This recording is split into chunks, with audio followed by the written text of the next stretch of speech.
ஐயோ ராஜி, ஏன் ரெண்டு பேரும் இப்படி துடிக்கிறாங்க? என்னாச்சு இவங்களுக்கு?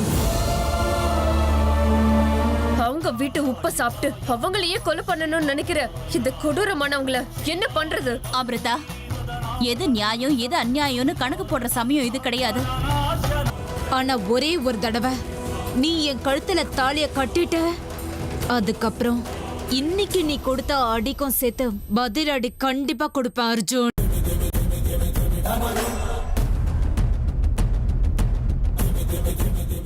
வா அமிர்தா, வா. உன் மனசுக்குள்ள ஏதோ கேள்வி இருக்கிற மாதிரி இருக்கே.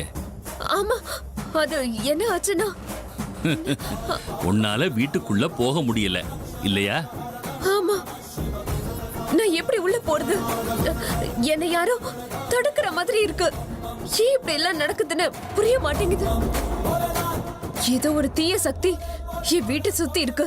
அந்த வீட்டுக்குள்ள இருக்கிற உன் எதிரி ஒரு கெட்ட மந்திரவாதி கிட்ட போய் நீ எப்பவும் அந்த வீட்டுக்குள்ள நுழையக்கூடாதுன்னு திக்பந்தனம் போட்டிருக்கான்.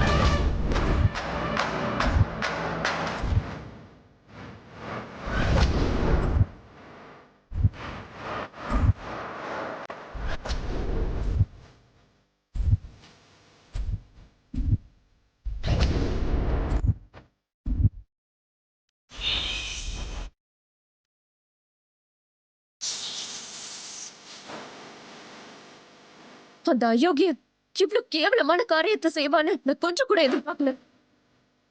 இப்ப நான் என்ன பண்ணுவேன்?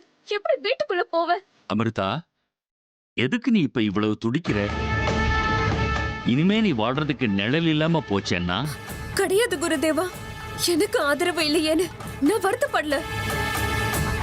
ஆனா எனக்கு ஆதரவு கொடுத்து சொந்த மகளா நினைச்சு அப்பா அம்மாவா பாசமா இருந்த அவங்க ரெண்டு பேரோட உயிர் இப்ப ஆபத்துல இருக்கு. எப்படியாவது நான் அவங்களை காப்பாத்தணும். அதனால்தான் உங்களை கையெடுத்து கும்பிட்டு கேட்டுக்கிறேன். ஒரே ஒரு முறை அந்த வீட்டுக்குள்ள போறதுக்கு வாய்ப்பு ஏற்படுத்தி கொடுங்க. அவங்க உடம்புக்குள்ள இருக்கிற விஷயத்தை எப்படியாவது நான் வெளியே எடுத்துட்டு அவங்கள நான் காப்பாத்திடுறேன். முடியாது அமிர்தா, அவங்க உடம்புக்குள்ள இருக்கிற விஷத்தை உன்னால நிச்சயமா எடுக்க முடியாது. ஏன் என்னால முடியாது? நான் நாகராணி. எனக்குள்ள இருக்கிற விஷத்தை விட அது சக்தி வாய்ந்ததா இருக்காது. அது சக்தி வாய்ந்த விஷம் அமிர்தா, அது சக்தி வாய்ந்த விஷம். அவங்க உடம்புக்குள்ள சேர்ந்திருக்கிறது கார்கோட்டக்க விஷம். அது உன் உடம்புக்குள்ள போச்சுன்னா உன் உயிருக்கும் ஆபத்தாயிடும். அப்படின்னா அவங்க ரெண்டு பேரையும் காப்பாத்த எனக்கு வேற வழியே இல்லையா? தயவு செஞ்சு எனக்கு இதுக்கு ஒரு தீர்வு சொல்லுங்க, ஒரு வழி காட்டுங்க.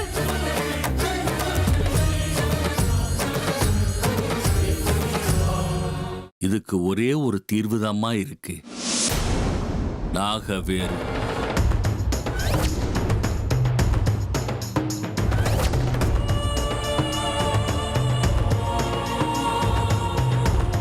அது இப்ப எங்க இருக்கு? அது எங்க இருந்தாலும் நான் போய் எடுத்துக்கிட்டு வரேன். இங்கதான், உன் பக்கத்துல தான் இருக்கு. உன் மேல ஆசைப்பட்டு உன்னை கல்யாணம் பண்ணிக்கணும்னு உன் பின்னாடி சுத்துறானே அந்த பையன், அவன்கிட்ட இருக்கு. அர்ஜுன் கிட்டயா இருக்கு?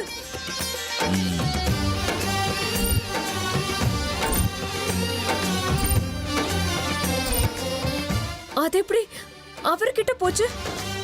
அவன்கிட்ட எப்படி போச்சுங்கிறது இப்போ உனக்கு முக்கியம் இல்ல.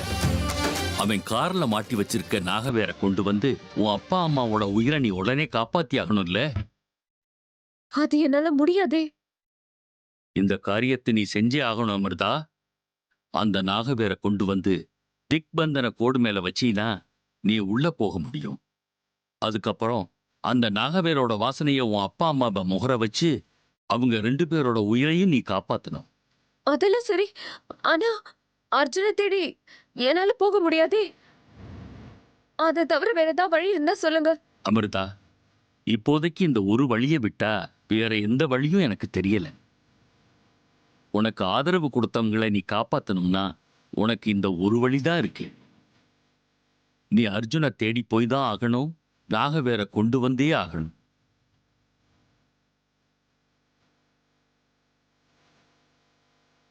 நான் எப்படி போவேன் குருதேவா? மறுபடியும் அர்ஜுன் முகத்துல என்னால எப்படி முழிக்க முடியும்? நான் அவரை அவமானப்படுத்தி வீட்டை விட்டு வெளியே அனுப்பிட்டேன்.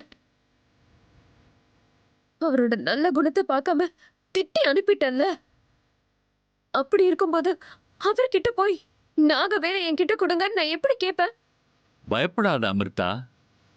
அர்ஜுன் நீ அவமானப்படுத்தினதையெல்லாம் மனசுக்குள்ள போட்டுக்கவே இல்லம்மா. நீ இப்போ சந்தர்ப்ப சூழ்நிலைக்கு ஏத்த மாதிரி நடந்துக்கணும். அதுக்கப்புறம் என்ன நடக்கணும்னு அந்த ஆண்டவன் பார்த்துப்பான். இப்ப அவன் முகத்தை பார்க்க நீ தயங்கினீன்னா உனக்கு ஆதரவு கொடுத்தவங்க உயிரை காப்பாத்துறது ரொம்ப கஷ்டம். இல்ல, நான் அவங்கள காப்பாத்தியே தீரணும்.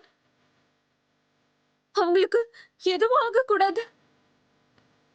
நானே அவங்கள காப்பாத்திக்கிறேன். போயிட்டு வரேன்.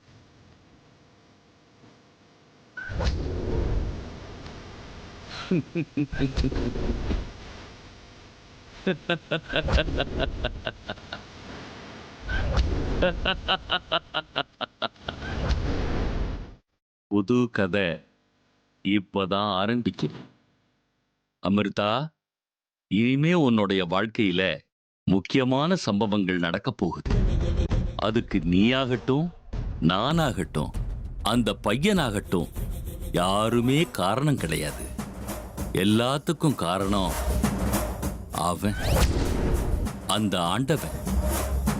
ஓம் நம சிவாய், ஓம் நம சிவாய், ஓம் நம சிவாய்.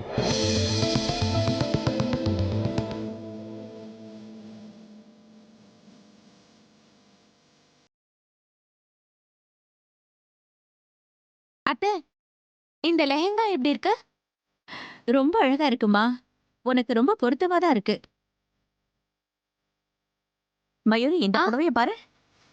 பாட்டிமா, என்னை விட அது உங்களுக்கு தான் நல்லா இருக்கும். நீங்களே வாங்கிக்கோங்க. அப்படியா?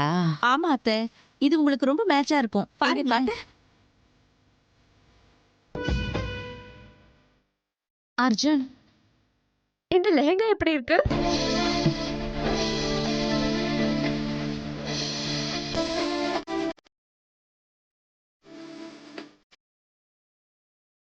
சூப்பரா இருக்கு. அதே வாங்கிக்கோங்க.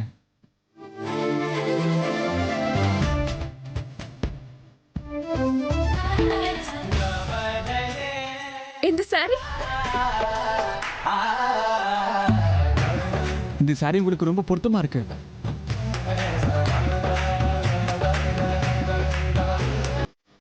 இது பாருங்க. இது இந்த சாரி எப்படி இருக்கு? அப்படியே தேவதை மாதிரி இருக்கீங்க.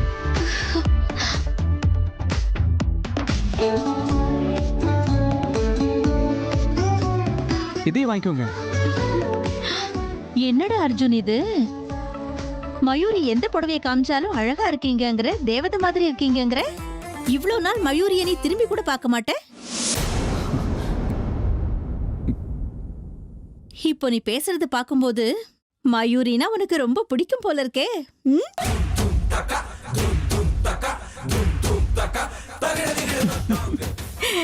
ஹேமா, சும்மா இரு. அவரை வெறுப்பேத்தாத. ஹேமா, அவனுக்கு மயூரிய பிடிக்கலனா கல்யாணத்துக்கு சம்மதிச்சிருப்பாரா? நம்ம கிட்ட அவளை பிடிக்கலன்னு பொய் சொல்லியிருக்கான், அவ்வளவுதான். பாட்டி, அர்ஜுனுக்கு மயூரிய பிடிக்கலனா அவளுக்காக புடவையை செலக்ட் பண்ணுவானா? கரெக்டா சொன்னேடா. நம்ம அர்ஜுனுக்கு மயூரியை விட ஒரு நல்ல பொண்ணு கிடைப்பாளா? இவங்க ஜோடி பொருத்தம் பிரமாதமா இருக்கு. பாட்டிமா, நீங்க பெர்மிஷன் கொடுத்தா நான் அர்ஜுன் கூட புட்டிக் போய் பிளவுஸ் எல்லாம் இன்னைக்கே ஸ்டிச்சிங்க்கு கொடுத்துட்டு வரவா? இதெல்லாம் ஏமா என்கிட்ட கேக்குற? தாராளமா போயிட்டு வாங்க. அர்ஜுன், எங்கடா போற? மயூரிய கூட்டிட்டு போயிட்டு வாடா.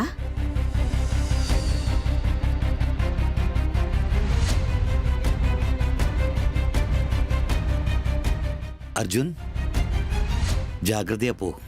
காரை ரேஸ் டிரைவிங் பண்ணாத. கல்யாணம் நெருங்கும் போது எப்பவும் கொஞ்சம் எச்சரிக்கையா இருக்கணும்.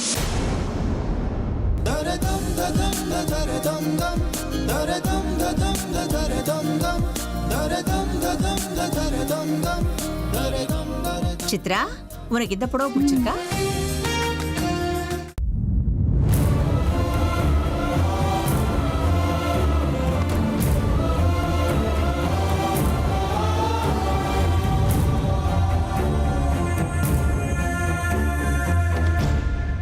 ஐயோ விக்ரம், என்னாச்சுப்பா உனக்கு? நீ இப்படி துடிக்கிறத என்னால வேடிக்கை பார்க்க முடியல. சித்தப்பா, டாக்டருக்கு ஃபோன் பண்ணுங்க. ஐயோ கடவுளே, நானும் அப்ப இருந்து ஃபோன் பண்ணிட்டு தான் இருக்கேன். இந்த நேரத்துல எந்த டாக்டரும் ஃபோன் எடுக்க மாட்டேங்கிறாங்க. என்ன பண்றதுன்னு ஒண்ணுமே புரியலப்பா.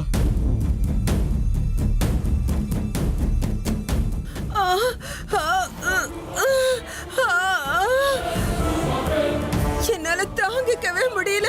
சீக்கிரம் கூப்பிடுறமா, சீக்கிரமா டாக்டருக்கு ஃபோன் பண்ணுங்க மாமா. இத பாருமா, தைரியமா இருங்க. உங்களுக்கு எதுவும் ஆகாது.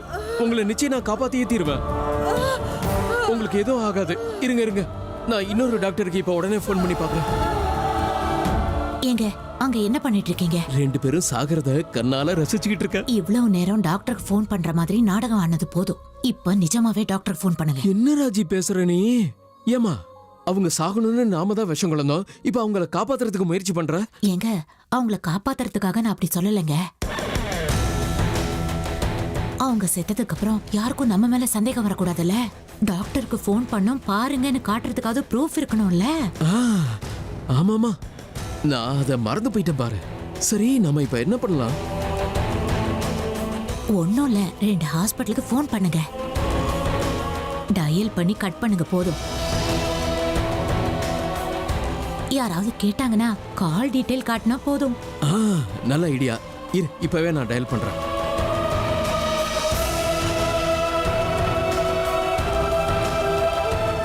ஹலோ ஹலோ, டாக்டர் இருக்காரா? ஹலோ, நான் பேசுறது உங்களுக்கு கேக்குதா? ஹலோ ஹலோ, ச்சே, கட் ஆயிடுச்சே, லைன் கட் ஆயிடுச்சே. இன்னைக்கு வேற ஒரே பந்தா இருக்கு. அதான் ஃபோன் கூட வேலை செய்ய மாட்டேங்குது. நான் வேற ஹாஸ்பிட்டலுக்கு ஃபோன் பண்றேன். ஹலோ, ஹாஸ்பிட்டல் தானே? அங்க டாக்டர் இருக்காரா? கொடுங்க. சார், சார் ப்ளீஸ் சார், சீக்கிரம் வாங்க சார். என் அண்ணன் பையனும் மருமகளும் ரொம்ப உடம்பு முடியாம இருக்காங்க. அவங்களுக்கு என்னாச்சுன்னு எங்களுக்கு புரியல. அவங்க துடிச்சுக்கிட்டு இருக்காங்க. சீக்கிரமா வாங்க சார். என்ன அட்ரஸ் சொல்லணுமா? எழுதிக்கோங்க. 110.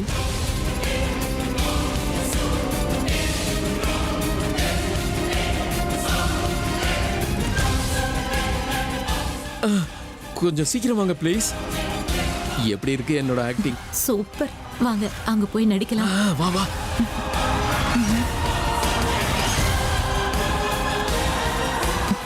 என்னங்க இது, விஷத்தை குடிச்சு 2 மணி நேரம் ஆச்சு, இன்னும் சாகாமலே இருக்காங்க. பொருளாச்சி, இன்னும் 1 மணி நேரம் வெயிட் பண்ண. அதுக்கப்புறம் அந்த ஆண்டவனே வந்தாலும் இவங்க 2 பேரையும் காப்பாற்ற முடியாது.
சுவாமிஜி நாகவேரி அர்ஜுனோட கார்ல இருக்கிறதா சொன்னாரு.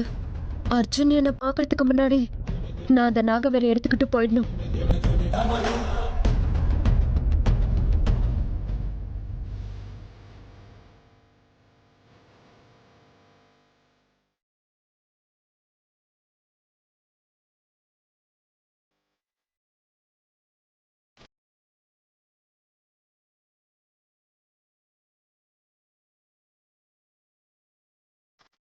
இந்த காரோட கதவு திறக்க முடியலையே. அப்படின்னா இதோட சாவி அர்ஜுன் கிட்ட தான் இருக்கணும். இப்போ அவரோட ரூமுக்கு போனா அது கிடைக்குமா?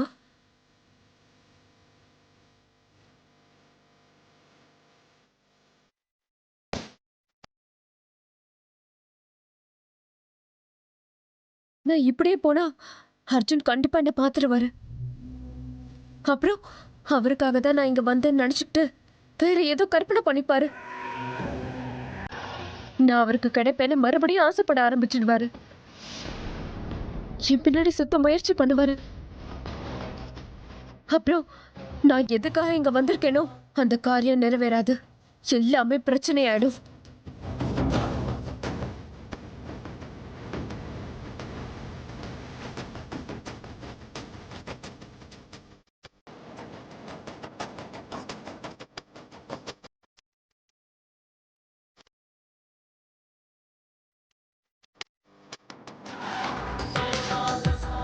இங்க இந்த நாகராணி இன்னும் வரவே இல்லையே. அந்த நாகராணி என்னை தேடிக்கிட்ட நான் இருக்கிற இடத்துக்கே வருவான்னு சுவாமிஜி சொன்னாரு. இன்னும் ஏன் அவ இங்க வரல?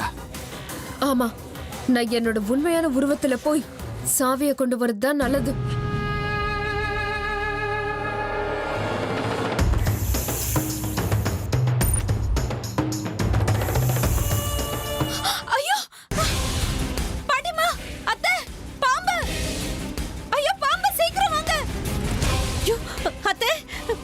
மயூரி பாம்புன்னு வெளியில இருந்து கத்துறா. ஐயோ கடவுளே.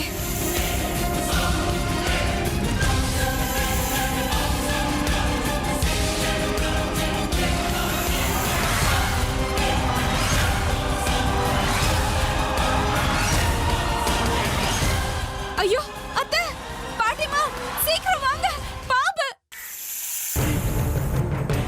இது என்னமா புது பிரச்சனையா இருக்கு? ஈஸ்வரா, ஹே போய் இங்க இருந்து. ஐயோ மயூரி மயூரி மயூரி, பாம்பு மேல கல் எடுக்க கூடாது. அது மகா பாவம். இந்த சாபம் நம்மள விடாது. வேண்டாம் அடிக்காதே. மயூரி, அர்ஜுன்.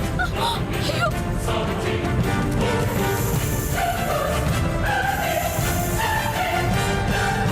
ஐயோ டேய் அர்ஜுன், அடிபட்டு என்னடா ஆச்சு? காட்டு. ஐயோ கால காட்றா. என்னம்மா இப்படி பண்ணிட்ட? ஹேமா, கால ரத்தம் வருது. என்ன வேலை பண்ணிருக்க நீ? காட்றா. சாரி சாரி, ஒரு நிமிஷம் வரேன். ரொம்ப வலிக்குதாடா? இருப்பா, கொஞ்சம் பொறுத்துக்கோ. பாம்பா? அப்படின்னா அது அந்த நாகராணியா தான் இருக்கணும். ஆமா. என்ன இப்படி ஆயிடுச்சு? பாவம் அர்ஜுன் என்னை காப்பாத்துறதுக்காக ஓடி வந்தாரு. கடைசியில அவருக்கு அடிபட்டுருச்சு. பாத்து மெதுவாமா. ரொம்ப வலிக்குதாப்பா? பரவாயில்ல விடுங்க பாட்டி, இது சின்ன அடிதான். மனசுல பெரிய பெரிய அடியவே தாங்கிட்டேன். அதுக்கு முன்னாடி இது ஒண்ணுமே இல்லை. பரவாயில்ல. மெதுவாமா. தயவு செஞ்சு என்ன மன்னிச்சிருங்க அர்ஜுன். என்னாலதான் உங்க மனசு காயப்பட்டிருக்குன்னு எனக்கு நல்லாவே தெரியும். ஆனா என்ன பண்றது, நான் உங்களை மாதிரி மனுஷி இல்லையே, பாம்பாச்சு. என்னால உங்களை காதலிக்கவும் முடியாது, கல்யாணம் பண்ணிக்கவும் முடியாது. என்ன அர்ஜுன், உனக்கு கொஞ்சம் கூட அறிவே கிடையாதா? நான் பாம்பை கல்லால் அடிச்சிட்டு இருக்கேன், நீ ஏன் குறுக்குல வந்த? குறுக்கு வராம என்ன பண்ணுவாங்க? நான் குறுக்கு வரல அந்த பாம்பை கல்லால் அடிச்சு சாவடிச்சிருப்பேன். பாம்புக்கும் உயிர் இருக்குல்ல, அந்த காமன் சென்ஸ் இல்ல உனக்கு? என்ன அர்ஜுன், போய் ஒரு விஷ பாம்புக்கு போய் சப்போர்ட் பண்ணி பேசிட்டு இருக்க? இந்த மாதிரி விஷ பாம்பு நம்ம வீட்டை சுத்தி இருந்தா நமக்கு தானே ஆபத்து. அத விஷ பாம்புன்னு சொல்லாத. அது என்ன சும்மா வந்து ஒண்ணு கடிக்குமா? அதோட உயிருக்கு ஆபத்து வந்தா மட்டும்தான் அது கடிக்கும். ரெண்டு பேரும் கொஞ்சம் சும்மா இருக்கீங்களா? பாம்பை சாவடிக்கிறது பாவம்னு தெரியாத உனக்கு? நீ என்னடா அதை காப்பாத்துறன்னு குறுக்க வந்து உன் காலை காயப்படுத்திக்கிட்டியே. என்ன இருந்தாலும் அதை காப்பாத்த நீ நடுவுல வந்தது கொஞ்சம் கூட சரியில்லடா. ஆமா அர்ஜுன், பாம்புக்கு எதுவும் ஆகக்கூடாதுன்னு நீ குறுக்க வந்து நின்ன. இப்ப பாத்தியா உன் கால்ல எப்படி ரத்தம் கொட்டுதுன்னு? அம்மா, என் காலில் ரத்தம் வரத பார்த்தே உங்களுக்கு இவ்வளவு கஷ்டமா இருக்கே. இதே கல் அந்த பாம்பு மேல பட்டிருந்தா அது செத்தே போயிருக்கும்ல. பாம்பு நம்ம வீட்டை சுத்தி இருக்க கூடாதுன்னு சொல்றீங்கல்ல, பாம்பு இல்லாத இடம் இருக்கா சொல்லுங்க பாப்போம்.